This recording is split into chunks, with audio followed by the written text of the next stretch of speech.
Hello everyone, आप सभी का स्वागत है पीएससी अड्डा पर। जैसे कि आप सभी को पता है कि हमारी एक सीरीज चल रही है 3 मार्कर की, जिसमें हम भूगोल के 3 मार्कर प्रश्नों को डिस्कस कर रहे हैं। 2014 और 15-16 के तो हम इससे पहले डिस्कस कर चुके थे। देन अब हम आ चुके हैं 17 के 3 मार्कर जो क्वेश्चन है उन पर, और हम हमेशा जो भी पेपर है उसको 2 पार्ट में कर रहे हैं। उसका ये पार्ट 1 है, जहाँ पर जो एग्जाम में 15 क्वेश्चन पूछे जाते हैं उसमें से शुरुआत में हम यहाँ पर 7 क्वेश्चन डिस्कस करने वाले हैं। तो 2017 के जो जियोग्राफी 3 मार्कर है उसमें जो इन्होंने पहला प्रश्न पूछा था वो था ह्यूमस को परिभाषित कीजिए। एक बात और मैं आप सभी को बता दूं जियोग्राफी को लेकर कि आप अपने लेवल पर जियोग्राफी जरूर पढ़ना शुरू करें, और जैसे हम थोड़े दिन बाद 10 मार्कर पर जब आएंगे तब आपको पता पड़ेगा कि आपने जो जियोग्राफी पढ़ी है वो सिर्फ आपने पढ़ी है, उसकी समझ विकसित नहीं करी है। तो आपको अब जियोग्राफी को बहुत डीप में पढ़ना होगा और उसके आंसर राइटिंग आप बाकायदा शुरू कर दीजिए। और बाकी जो छात्र कर रहे हैं उनके लिए बहुत बढ़िया चीज़ है। तो यहाँ पर मैं आपको बताता हूँ कि इसको हम ह्यूमस को 3 मार्कर में कैसे लिख सकते हैं। देखिए, ह्यूमस जो होता है जीवाश्म जो होता है लगभग सेम होता है, या आप ऐसा कह दीजिए कि थोड़ा सा अलग होता है। ह्यूमस जो होता है अक्सर मृदा का ही पार्ट होता है, लेकिन जीवाश्म में कुछ दूसरी भी चीजें आ सकती हैं।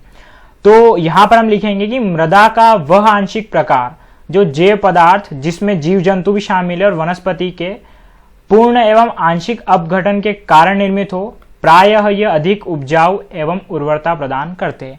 मतलब मृदा तो सब जगह होती, मिट्टी सब जगह होती, लेकिन वे प्रकार की मिट्टी जिसमें जीव जंतुओं के अवशेष मिले हुए हो या वनस्पति के अवशेष मिले हुए हो, तो वह क्या कहलाता है? आपका ह्यूमस कहलाता है। और ये क्या होता है? अधिक उपजाऊ भी होता है और उर्वरता भी प्रदान करता है। तो ह्यूमस को हम क्या कर सकते हैं? इस प्रकार से हम यहाँ पर इसको लिख सकते हैं।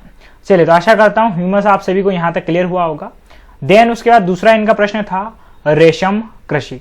अब देखिए, जियोग्राफी में फिर से मैं वही बात बार बार दोहरा रहा हूँ कि यहाँ पर समस्या क्या हो रही है कि इनके जो हिंदी वर्ड है वो बहुत भारी पड़ रहे हैं। बाकी अगर आप इनका इंग्लिश वर्ड देखेंगे तो सेरिकल्चर सीधा सा पूछा है, आपको पता भी होगा सेरिकल्चर को लेकर, लेकिन जब कभी प्रश्न ऐसे हिंदी कीवर्ड में आ रहे तो दिक्कत कर रहे हैं। इसलिए खासकर इस बात का ध्यान रखें कि आप अच्छे से जब जियोग्राफी पढ़े तो इंग्लिश और हिंदी टर्म दोनों को ध्यान में रखें। तो रेशम कृषि का पूछा है, तो यहाँ पर हम इसके प्रकार में लिख सकते हैं। 3 पॉइंट लिखेंगे तो अच्छा रहेगा। तो पहला है कि रेशम एक कीट के शरीर से प्राप्त होने वाला प्रोटीन होता है। देखिए, रेशम कृषि में यहाँ पर हमें बहुत शॉर्ट में समझाना है, तो कुछ खास बातें लिखनी होगी आपको कि रेशम प्राप्त कैसे होता है। दूसरा, भारत के संदर्भ में हमने लिख दिया कि भारत में सर्वाधिक शहतूत कीट का उत्पादन होता है। मैं आपको एक बात और बता दूं कि एक चीज खासकर आप ध्यान रखिएगा कि कुल मिला के जो रेशम प्राप्त होता है वह सिर्फ शहतूत जो होता है उसके कीट से नहीं, बाकी और भी प्रकार के कीटों से मिलता है। लेकिन भारत में सर्वाधिक शहतूत के जो पत्ते होते हैं उन पे कीट जो है वो चलता है जब वह भोजन करता है, और बाद में प्रोटीन के रूप में जो लार निकालता है वही क्या बनता है? रेशम बनता है। और इसके और भी प्रकार क्या है? मलबरी, टसर, मूंगा, ईरी, ये भी इसके क्या है? रेशम कृषि के प्रकार। तो जब आप यहाँ पर इतनी जानकारी लिख देंगे तो कोई दिक्कत नहीं, हमें आराम से आपको 3 मार्क्स मिल जाएंगे। चलिए, ये प्रश्न भी रिपीट हुआ है लगभग। पिछली बार पूछा था उन्होंने सिर्फ ग्रीन हाउस जो गैस है वो कौन सी है, और इस बार इनका प्रश्न था, यानी कि 2014 या 15 किसी पेपर में हम डिस्कस कर चुके थे कि ग्रीन हाउस गैस सिर्फ इतना पूछा था, तो वहां पर हमारा कार्बन डाइऑक्साइड काम चल जाएगा। लेकिन यहाँ पर पूछा उत्पन्न करने वाली गैसें, तो यहाँ पर एक बढ़िया सा डायग्राम बनाइए जिसमें मीथेन, नाइट्रस ऑक्साइड और जल वाष्प भी शामिल होती है, क्लोरोफ्लोरोकार्बन और कार्बन डाइऑक्साइड। ये कुछ प्रमुख गैसें हैं जो ग्रीन हाउस प्रभाव उत्पन्न करने में काफी सहायता देती है। ठीक है, तो ये ग्रीन हाउस प्रभाव में जितने भी गैसें हमने बढ़िया सा डायग्राम बना के लिख दिया। तो यहाँ पर भी आप ऐसे भी लिख देंगे तो कोई दिक्कत नहीं। जरूरी नहीं कि आप हर बार लाइन लिखे तो ही हो, अगर आप डायग्राम में अपना उत्तर परिपूर्ण कर पा रहे हैं तो कोई इशू नहीं है। उसके बाद अगला प्रश्न था कि मृदा का अर्थ बताइए, यानी कि जो मिट्टी है वो किसे कहते हैं? ठीक है, मृदा किसे कहते हैं? तो इसकी डेफिनेशन तो आपको पता होनी चाहिए, क्योंकि ये प्रश्न आगे जरूर बनेंगे। मध्य प्रदेश की मिट्टियों का वर्गीकरण या भारत में मिट्टियों का वर्गीकरण, ऐसे प्रश्न।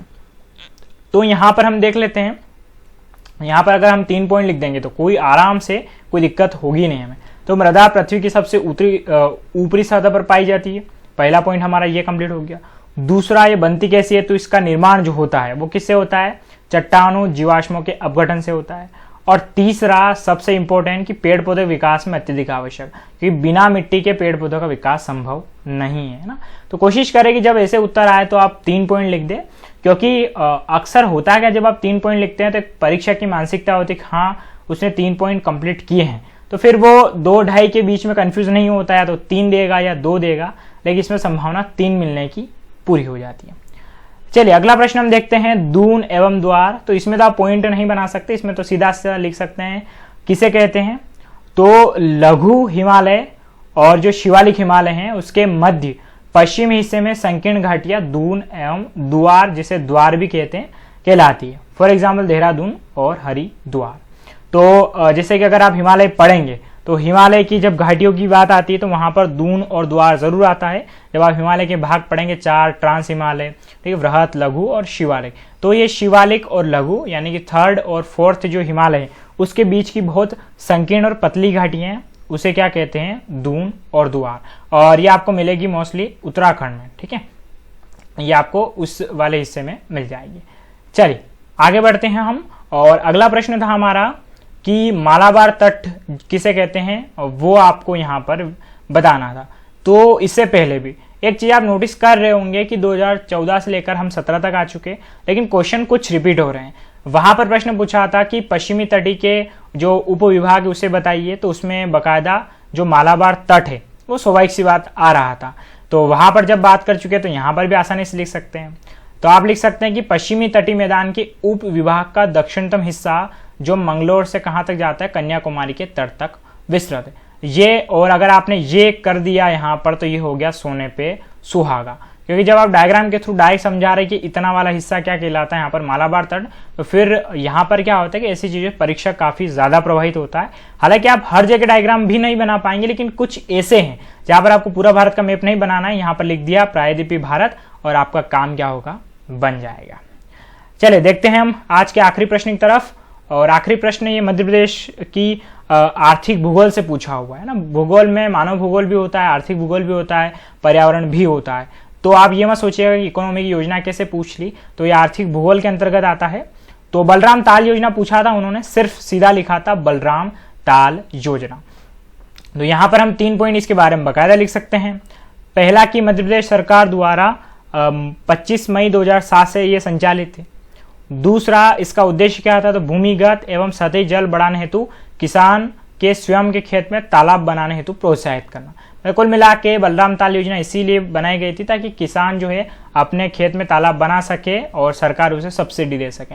और अनुदान यानी कि जो सब्सिडी है वह जो सामान्य वर्ग के थे उन्हें 50,000, ओबीसी को 17,000 और SC/ST वर्ग को 1 लाख तक की, ठीक है। तो ये हमने अनुदान भी लिख दिया कि सरकार इन्हें कितना कितना देने वाली है। तो साथियों आज का वीडियो हमारा यहीं कंप्लीट होता है। वीडियो कैसा लगे आप कमेंट करके ज़रूर अपनी राय देते रहिएगा। धीरे धीरे करके हम आराम से चलेंगे, लेकिन इतना तय है कि आपकी जो पूरी भूगोल है वह मैं अपने लेवल पर कंप्लीट ज़रूर करवा दूंगा। चले साथियों, तो मैं आपका दोस्त भूपेंद्र सिंह चंद्रावत वर्तमान में विदा लेता हूँ। धन्यवाद।